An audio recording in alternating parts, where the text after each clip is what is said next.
नमस्कार साथियों, परिणाम अकेडमी के ऑफिशियल यूट्यूब चैनल पे आपका बहुत बहुत स्वागत है। कैसे हैं आप सब? उम्मीद करता हूं कि आप स्वस्थ होंगे, मस्त होंगे।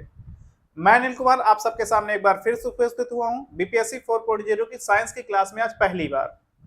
जैसा कि आप सब जानते हैं कि बीपीएससी 4.0 का परिणाम डेट, एग्जाम डेट, ये सारी चीजें आ चुकी हैं। तो डेट को हम ध्यान में न रखते हुए अपनी तैयारी को हम क्यों न पुख्ता बनाएं। उसी तैयारी को पुख्ता बनाने के लिए हमारे संस्थान के द्वारा free of cost YouTube channel पे आपको पूरी क्लासेस मिलेंगी। आज साइंस की पहली क्लास होगी। इसके बाद ज्योग्राफी या ईवीएस, आईएनएम जो भारतीय राष्ट्रीय आंदोलन के नाम से जाना जाता है, ठीक है, या फिर पॉलिटी आप हर सर के द्वारा देख पाएंगे। आपको इस क्लास में पहले तो आप देख लीजिए, स्क्रीन पे आपको दिख रहे होंगे, सारे टीचर आपको दिख रहे होंगे, एक एक करके आपके सामने क्लासेस लाएंगे, अपना कंटेंट लाएंगे, बेस्ट कंटेंट लाएंगे। जब आप पढ़ेंगे इस कंटेंट को तो आपको फील होगा कि हाँ, हमारा समय व्यर्थ नहीं जा रहा है। चाहे बीपीएससी 4.0 के पहले जितने भी एग्जाम हुए हैं, चाहे 3.0 हो, चाहे 2.0 हो, जितने भी एग्जाम हो चुके हैं, उसी को एनालिसिस करके कहां से क्वेश्चन बनते हैं, कहां से बनाए जा सकते हैं, कहां से प्रश्न आ सकते हैं या फिर कहां से आने वाले हैं, सभी चीजों को ध्यान में रखते हुए आपके सामने ये कंटेंट दिया जाएगा। आपको प्रैक्टिस भी कराई जाएगी। बस आप क्लास में लास्ट तक बने रहिएगा। चैनल पर नए हैं तो सब्सक्राइब जरूर करिएगा, बेल आइकन को जरूर दबाइएगा और अपने दोस्तों तक शेयर करिएगा। चलिए, जैसा कि आप सबको पता है, किसी भी क्लास को शुरू करने से पहले या किसी भी एग्जाम को देने से पहले हमको अपना सिलेबस पता होना चाहिए। कहाँ से प्रश्न उठाए जाते हैं, कहाँ से प्रश्न बनाए जाते हैं, और उसी सिलेबस के अकॉर्डिंग हमें अपनी तैयारी को करना है। आप सबको पता होगा बीपीएससी 4.0 के साथ साथ जितने भी एग्जाम हुए हैं, यह सिलेबस आपने देखा होगा कि हमको साफ साफ कहा गया है कि एनसीईआरटी और एससीईआरटी हमसे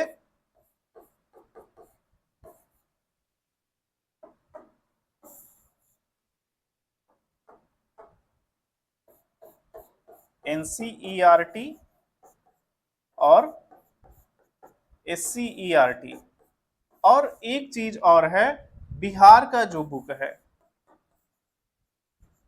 बिहार की जो बुक है, कौन सी बुक? जो प्राइमरी स्कूल में चलती है, ठीक है, जो प्राइमरी स्कूल में चलती है। अगर आप ये सारी चीजें पढ़ लेते हैं तो हद तक नहीं, पूरा इंश्योर मैं कह रहा हूं कि उस चीज को, जितने भी क्वेश्चन आने वाले हैं, उस चीज को आप कर पाएंगे। जब आप एनसीईआरटी या एससीईआरटी बुक लेकर बैठेंगे तो बहुत सारी ऐसी चीजें उसमें देखने को मिलेंगी जो हमारे लिए उपयोगी नहीं है। हमें क्या पढ़ना है, क्या नहीं पढ़ना, ये बहुत महत्वपूर्ण हो जाता है। हम पढ़ते तो बहुत हैं, लेकिन हम वो चीजें पढ़ने बैठ जाते हैं जो हमारे लिए उपयोगी है ही नहीं है, जहां से प्रश्न बनने वाले ही नहीं है।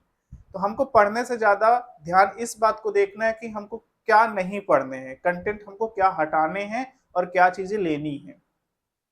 जब आप एनसीईआरटी बुक को लेकर बैठेंगे तो बहुत सारे उसके अंदर देखेंगे, हर चैप्टर में क्रियाकलाप के माध्यम से समझाया जा रहा है। उस बच्चों को समझाने की परपेक्स से उस कंटेंट को बनाया जाता है, उस बुक को बनाई जाती है। लेकिन आपको फैक्ट बेस पढ़ना है, कहां से हमको प्रश्न उठ सकते हैं या फिर कहां से बनाए जा सकते हैं, ठीक है। मैं आपको बहुत ज्यादा समय वेस्ट ना करते हुए, क्योंकि ये सारी चीजें आपको भली भांति जानते होंगे, सारी चीजें देख चुके होंगे, एनालिसिस कर चुके होंगे, ठीक है। तो ये साइंस की पहली क्लास होगी, साइंस की पहली क्लास होगी एनसीईआरटी और एससीईआरटी क्लास 6 की। ये बुक जो है क्लास 6 की, जब आप एनसीईआरटी की वेबसाइट, सीबीएसई की वेबसाइट पर जाएंगे, एनसीईआरटी बुक को ओपन करेंगे तो आपको जिज्ञासा नामक एक बुक मिलेगी कक्षा 6 की। यहां सारे पाठ्यक्रम दिए गए हैं। पाठ्यक्रम का पहला चैप्टर है विज्ञान का अनूठा संसार। यहीं से हम अपनी क्लास को शुरू करेंगे, और यहां से जब हम पढ़ना शुरू करेंगे और लास्ट में हम देखेंगे कि हमको बहुत सारे प्रश्न भी देखने को मिलेंगे। जैसे जैसे मैं आपको एक एक चैप्टर कराऊंगा, आपको जितने भी प्रश्न बनने वाले हैं, यहां से जितने भी प्रश्न बनाए जा सकते हैं, चाहे आसान हो चाहे टफ हो, जिस भी तरीके से प्रश्न बनने वाले हैं, मैं उस प्रश्न को आपके सामने लेकर आऊंगा और उसको देखिए। यहां से आपको इस चैप्टर से केवल 10 प्रश्न देखने को मिलेंगे।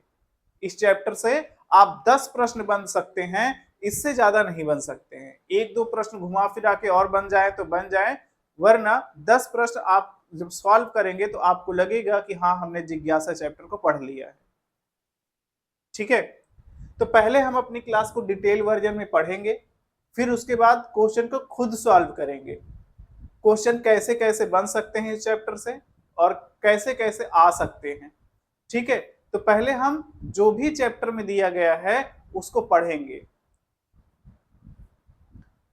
स्क्रीन पर आप देख पा रहे होंगे।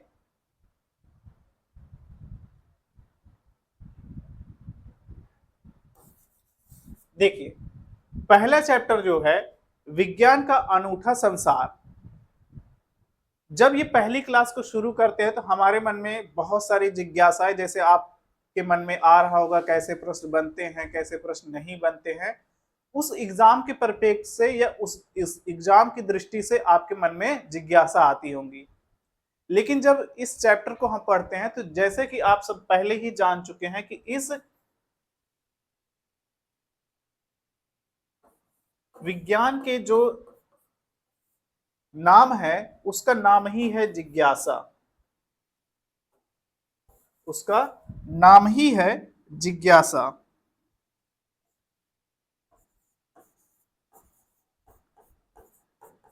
जिज्ञासा।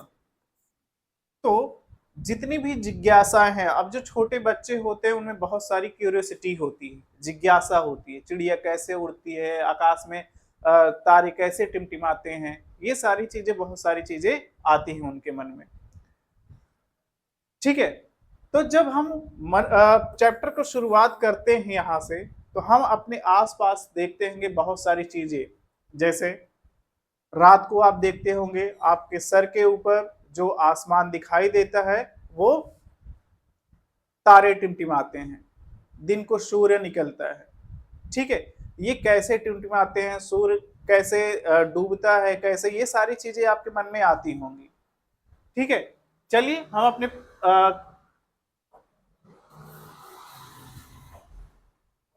देखिए, जब हम अपने क्लास की शुरुआत करते हैं तो पहली ही लाइन में हमको मिलता है मनुष्य सदैव आसपास के परिवेश में जानने के लिए उत्सुक रहता है। बचपन से ही हम अपने आसपास के क्षेत्र में खोजने लगते हैं, प्रश्न पूछने लगते हैं। विद्यालय के प्रारंभिक स्तर में पढ़ते हुए क्या आप जानते हैं कि आसपास के परिवेश में विषय में पता लगाकर खोजकर आनंदित हुए हैं। ठीक है, देखिए, हम अपने आसपास देखते हैं तो बहुत सारी चीजें हमको दिखाई देती हैं, और उन सभी चीजें दिखाई देती है तो हमारे मन में बहुत सारी जिज्ञासा उठती है। उसी जिज्ञासा को शांत करते हुए हम जैसे जैसे कंटेंट को पढ़ेंगे, सारी जिज्ञासाएं आपके मन में जितने भी प्रश्न उठने वाले हैं, सारी चीजें आपको समाप्त हो जाएंगी। ठीक है, विद्यालय के प्रारंभिक स्तर पर पढ़ते हुए क्या आपने आसपास के परिवेश के विषय में पता लगाकर खोज के आनंदित हुए हैं। कह रहा है कि जब हम विद्यालय में छोटे थे, जब हम विद्यालय में पढ़ रहे थे, तो जितनी भी चीजें हमको आसपास दिखाई दे रही थी, क्या उन सभी चीजों को खोज कर, देख कर, क्या हमारे मन में आनंद का भाव उठ रहा था या नहीं उठ रहा था।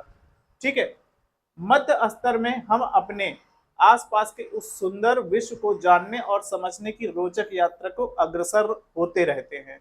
मतलब कि जब हम बहुत सारी जगह घूमने जाते हैं, बहुत सारी जगह आसपास में देखते हैं, तो जब हम बहुत सारी जगह घूमने जाते हैं तो विभिन्न प्रकार की हम चीजें देखते हैं। जब विभिन्न प्रकार की चीजें हम देखते हैं तो विभिन्न प्रकार के हमारे अंदर में प्रश्न उठते हैं। ठीक है, जैसे हम किसी झील को देखें, किसी नदी को देखें, तो बहुत सारी चीजें हमको दिखाई देखने को मिलती है और हमारे मन में प्रश्न भी उठते हैं। ये पानी कहाँ से आ रहा होगा, ठीक है, इसके अंदर कितनी गहराई होगी, पानी कितना होगा इसमें, बहुत सारी चीजें हमको देखने को मिलती हैं। इसके लिए हमारे आसपास एक नया विषय है विज्ञान। विज्ञान के इस अद्भुत संसार में आपका हार्दिक स्वागत है। अब यहां से हमारा तो कोई प्रश्न बनने वाला नहीं था, ये तो एक भूमिका के तौर पर हम आपके सामने रखे थे, ठीक है, जिससे हम क्वेश्चन की शुरुआत कर सके या फिर चैप्टर की शुरुआत कर सके। अब यहां से शुरू होता है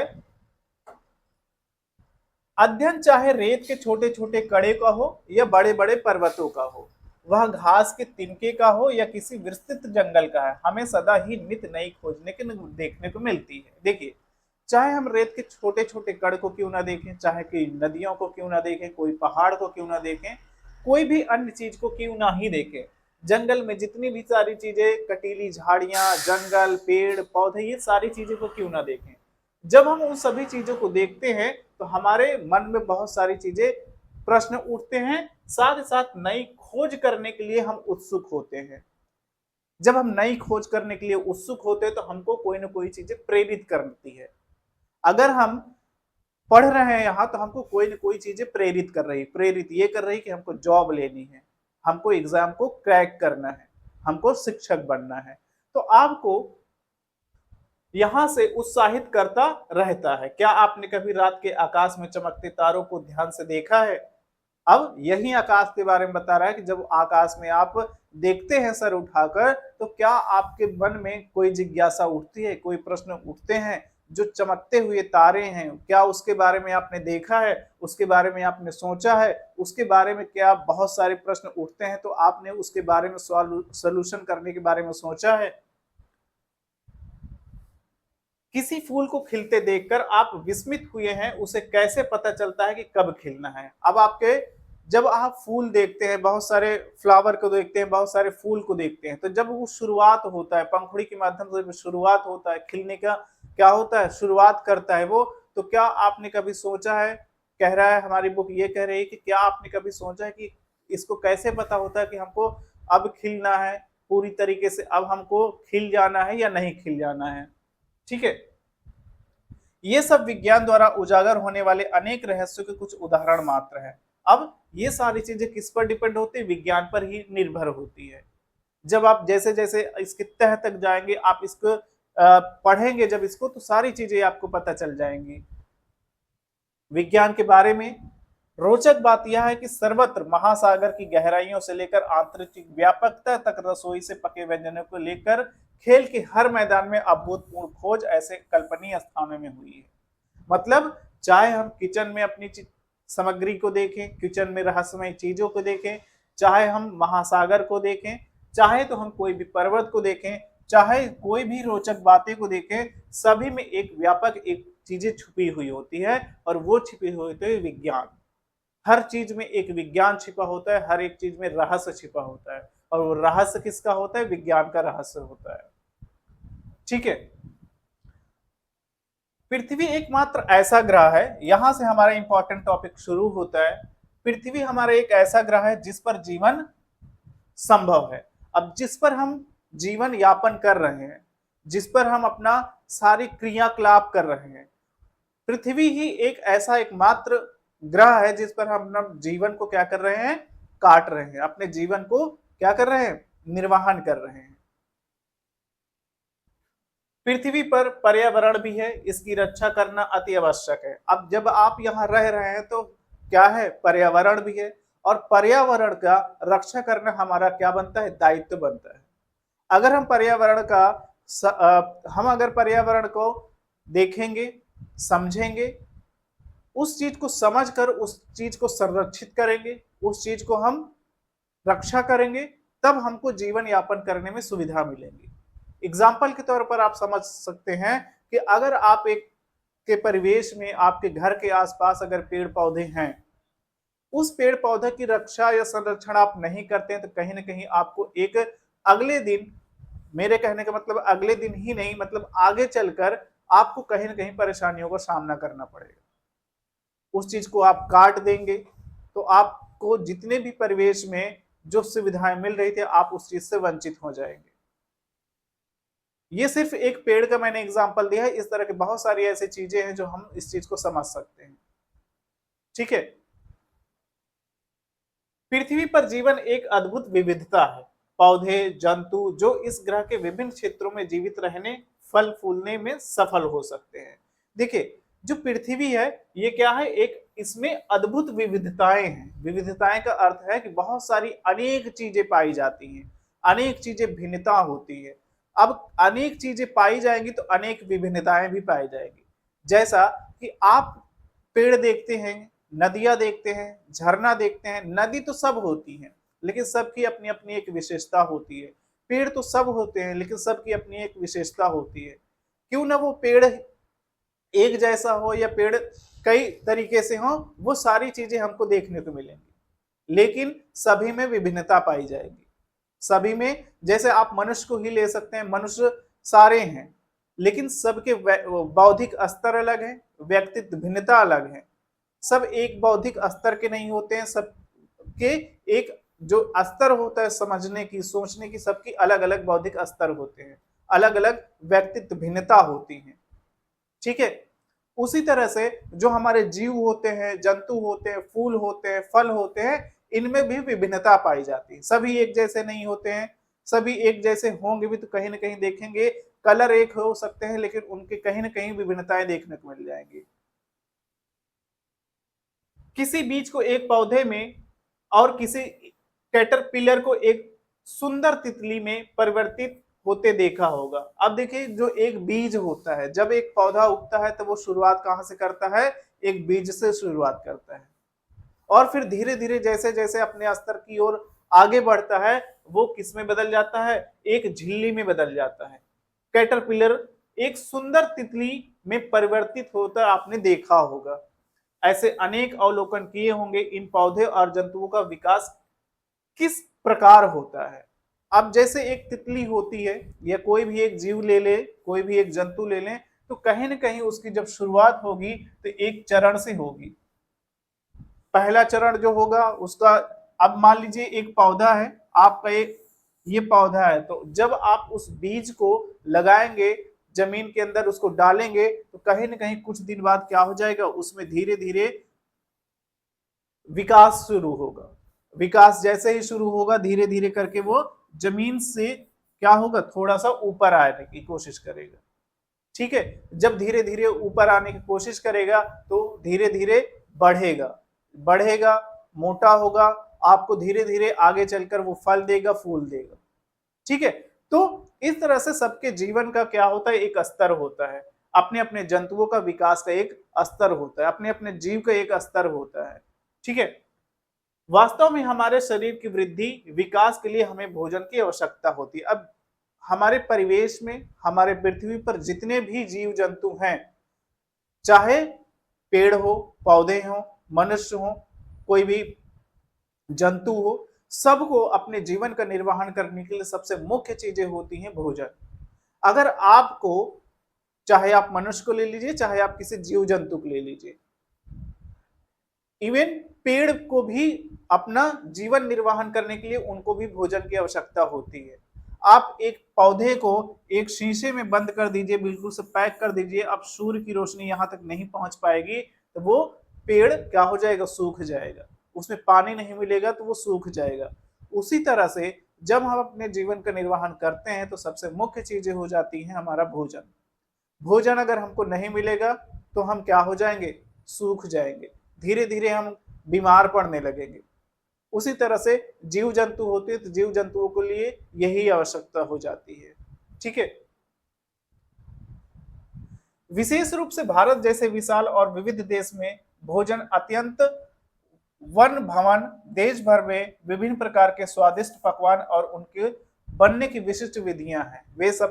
वे सब किससे बनते हैं, इसे हम कैसे पता करेंगे। अब देखिए, जब आप यह जान चुके हैं कि हमारे देश में विभिन्न प्रकार के हमारे जो देश है उसमें विभिन्नताएं पाई जाती हैं। ठीक है, जब विभिन्नताएं पाई जाएंगी, जब हमारे शरीर में वृद्धि होगा या विकास होगा तो उसके लिए होता है भोजन की आवश्यकता। जब भोजन की आवश्यकता है तो जो हमारा भारत है वो क्या है, एक विशाल और विविध देश है। विविध का मतलब होता है जो विभिन्नताएं पाई जाती हैं।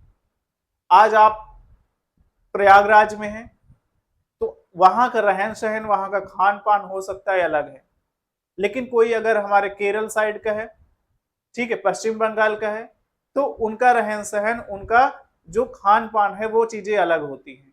अब सबके जब खान पान अलग है, रहन सहन अलग है, तो सबके क्या है, चलिए, जब सबके रहन सहन अलग है, जब सबके खान पान अलग है, तो उनकी विधियां भी अलग होंगी। हो सकता है आप दाल चावल अगर खाते हैं तो आपके बनाने की विधि थोड़ा सा अलग हो, और आप दूसरी जगह जाते होंगे तो उनके बनाने की विधि थोड़ा सा अलग होती है। तो ये एक हो गई विभिन्नताएं।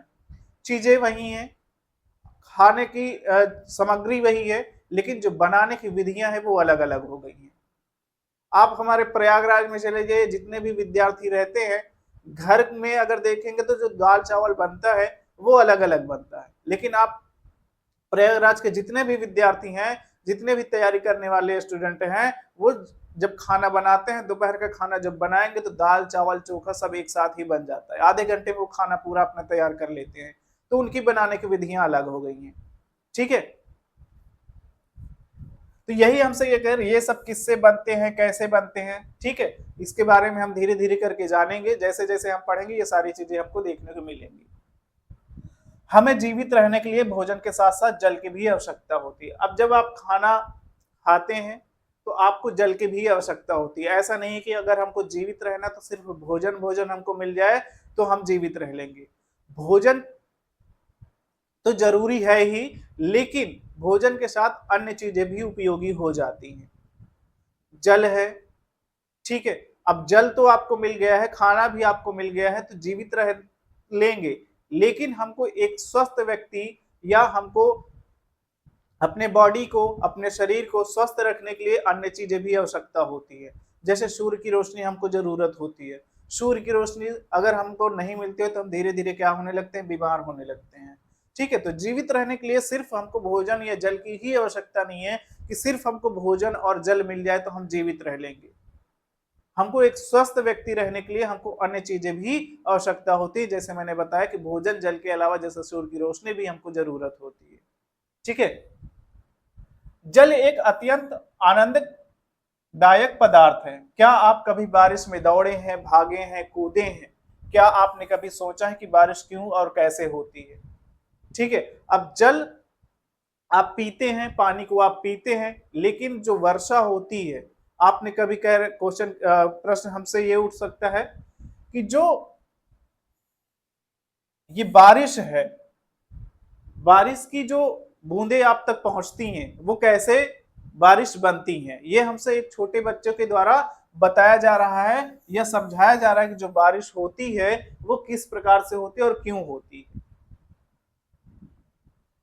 आपने ध्यान दिया है कि जल ठंडा करने पर बर्फ बन जाता है। अब ये चीजें आपने देखी होंगी, जब जल का क्या होता है, टेम्परेचर, जैसे ही टेम्परेचर हमारा क्या होता है, धीरे धीरे घटने लगता है, वो जल क्या होता है, धीरे धीरे हमारा जमना शुरू हो जाता है। फ्रिज में आप बॉटल में पानी रखते होंगे, वो फ्रिज क्या काम करता है, टेम्परेचर को कम कर देता है, और जैसे ही टेम्परेचर कम होगा वो पानी क्या होने लगेगा, जमने लगेगा।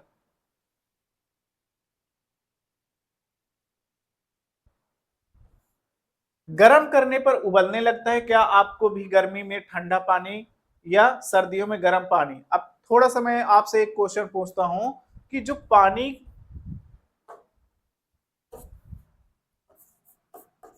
पानी ठंडा होता है उस वो किस टेम्परेचर पे होता है, ठीक है, और जो पानी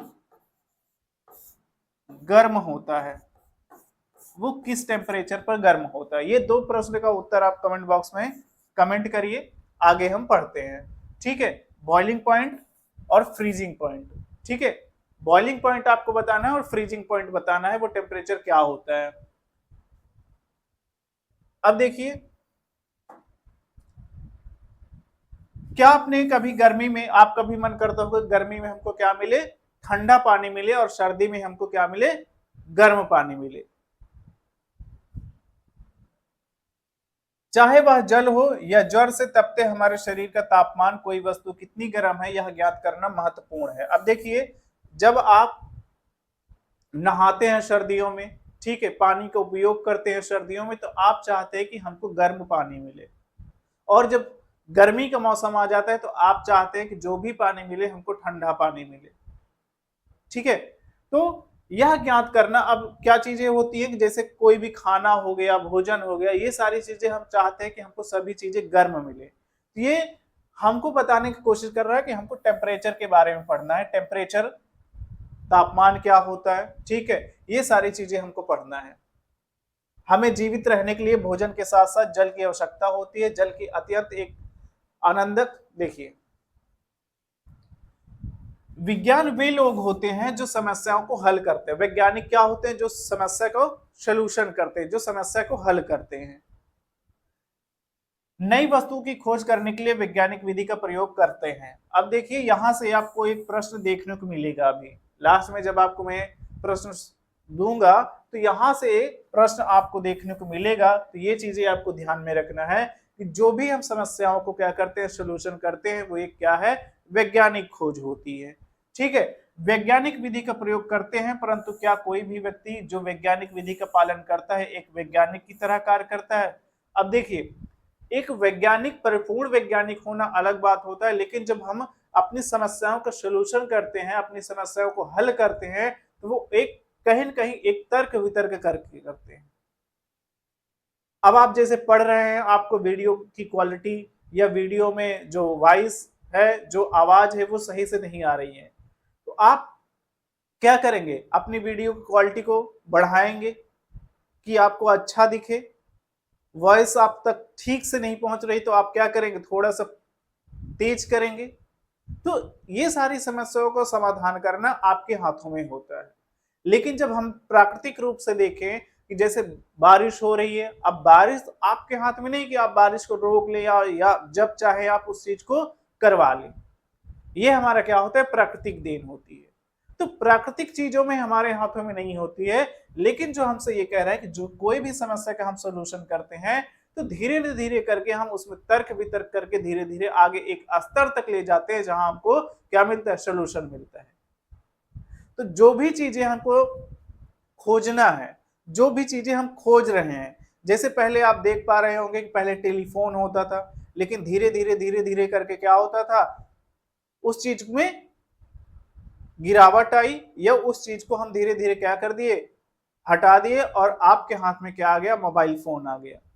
तो पहले बात करने के लिए क्या करना पड़ता था? हमको वायर से जुड़ना पड़ता था, लेकिन अब आपके सामने क्या है?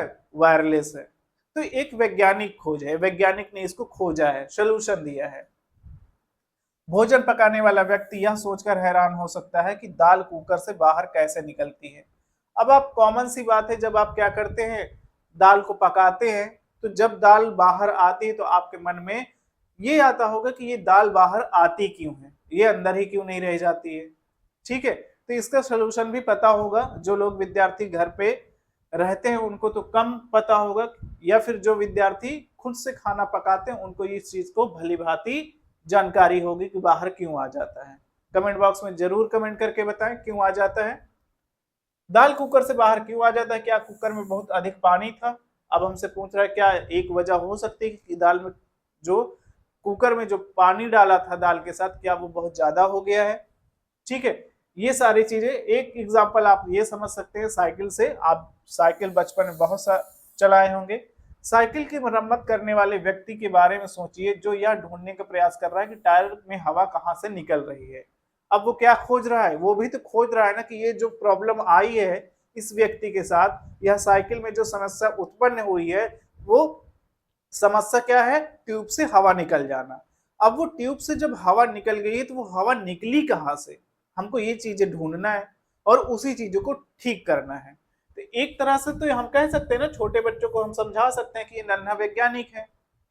ठीक है, हवा बाहर कहां से निकल रही? क्या कोई विद्युत ठीक करने वाला व्यक्ति यह ढूंढने का प्रयास कर रहा है कि विद्युत बल्ब क्यों नहीं जल रहा है? अब जाहिर सी बात हो कि आपके घरों में क्या है? विद्युत बल्ब लगे होते हैं, ट्यूबलाइट लगी होती है, सीफेल लगे होते हैं, ये सारी चीजें लगे होते हैं। कभी कभी ये सारी चीजें खराब हो जाती है, कभी बल्ब खराब हो गया, कभी ट्यूबलाइट खराब हो गई, तो आप कहीं न कहीं एक बार चेक करते जरूर होंगे कि ये खराब हुआ है, कैसे खराब हुआ है, क्यों खराब हुआ है, जानने का प्रयास करते हैं कि कैसे खराब हो गया है। ठीक है, क्या कोई समस्या बल्ब में है या स्विच में है? आप, जाहिर सी बात है, जब बल्ब ठीक रहते हो तो आप लाइट के जो एमसीबी होती है, मेन स्विच जो होती है, इन सभी चीजों को एक एक करके समझने का प्रयास करते हैं, कहीं ये तो नहीं खराब हो गया है। हम प्रश्न पूछने, इनका उत्तर ढूंढने का प्रयास करते हैं और एक तरह से हम सभी वैज्ञानिक एक तरह से कार्य कर रहे हैं। अब हम क्या कर रहे हैं, एक वैज्ञानिक तरीके से क्या कार्य कर रहे हैं। ठीक है, अब यहां से विज्ञान का, साइंस का एनसीईआरटी कक्षा 6 का क्लास 6 जिसका नाम था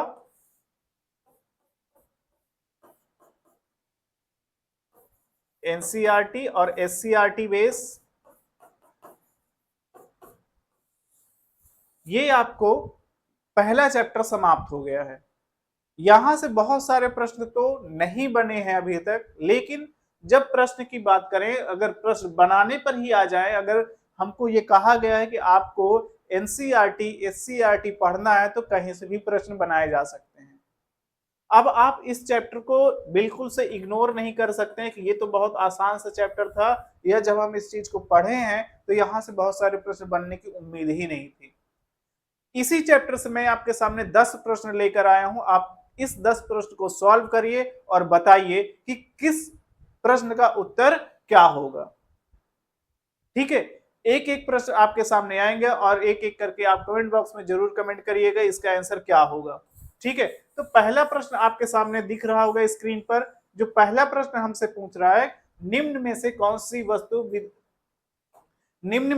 सी वस्तु विज्ञान का भाग है। कह रहा है कि जो वस्तु है विज्ञान का कौन सा भाग है। भावना क्या विज्ञान का एक भाव है, जो आप फील करते हैं क्या वो विज्ञान का भाव है। प्रयोग, कोई भी एक्सपेरिमेंट आप करते हैं तो क्या वो विज्ञान का भाग है। कहानी, जब आप कोई बच्चों को कहानी सुनाते हैं, स्टोरी सुनाते हैं, कोई कहानी को पढ़ते हैं, तो वो क्या वो विज्ञान का भाग है। और कविता, क्या ये भी एक भाग है विज्ञान का। तो आप इस चार, हालांकि मैं आपको बता दूं कि जो बीपीएससी में प्रश्न पूछे जाते हैं उनके जो विकल्प होते हैं वो 5 होते हैं। एक प्रश्न यहां से हट जाता है और यहां आ जाता है हमारा उपरोक्त में से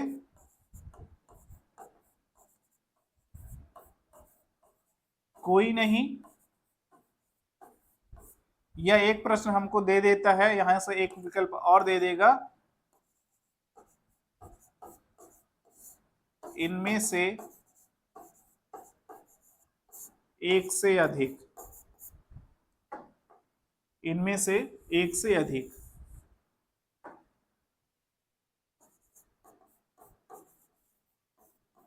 जब अगली क्लास हम लेकर आएंगे तो बिल्कुल से इसी तरह के विकल्प आपके सामने देखने को मिलेंगे। आज की जो क्लास है सिर्फ आपके सामने 4 विकल्प दिए गए हैं, उसी 4 विकल्प में से आपको बताना है कि कौन सा सही है और कौन सा गलत है। तो इसका अगर हम सही आंसर के बारे में बात करें तो इसका जो सही आंसर हो जाएगा प्रयोग। देखिए, जो आप प्रयोग करते हैं, कोई भी वस्तु होती है जब उसमें एक प्रयोग करते हैं तो कहीं ना कहीं वो क्या होता है, एक विज्ञान का एक हिस्सा होता है। ठीक है, चलिए अब दूसरा प्रश्न आया है, विज्ञान क्या है। अब आप बताएं विज्ञान क्या है।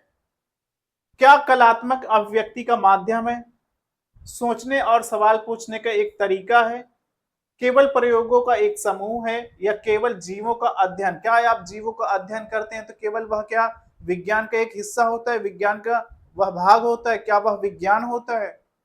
ठीक है, कलात्मक अभिव्यक्ति, कलात्मक अभिव्यक्ति का मतलब होता है कि जो भी आपके अंदर क्या होता है, कला होती है। ऐसे ऐसे बहुत सारे तर्क वितर्क करते हैं आप। ठीक है, तो इसका जो सही आंसर हो जाएगा बी वाला, इसका सही आंसर हो जाएगा। जो विज्ञान होता है सोचने और सवाल पूछने के एक तरीका होता है। जो भी आप सोचेंगे कहीं ना कहीं आप उसके अंदर जो भी जिज्ञासा आई होगी कुछ ना कुछ देख कर आई होंगी। अगर आप यह सोच रहे हैं कि आकाश में टिमटिमाते तारे कैसे टिमटिमाते हुए हमको दिखाई देते हैं, तो आपके पहले सोचे हैं, फिर आपने आपसे क्या किए हैं, सवाल को पूछे हैं। तो इसमें विज्ञान है या नहीं है। ठीक है, चलिए अब हम आगे प्रश्न को बढ़ाते हैं। वैज्ञानिक प्रक्रिया की शुरुआत किससे होती है? आसान सा प्रश्न है। क्या कोई भी निष्कर्ष निकाल लेने से वैज्ञानिक प्रक्रिया की शुरुआत हो जाती है, या फिर रिपोर्ट लिखने से, या फिर सवाल पूछने से, या मशीन बनाने से?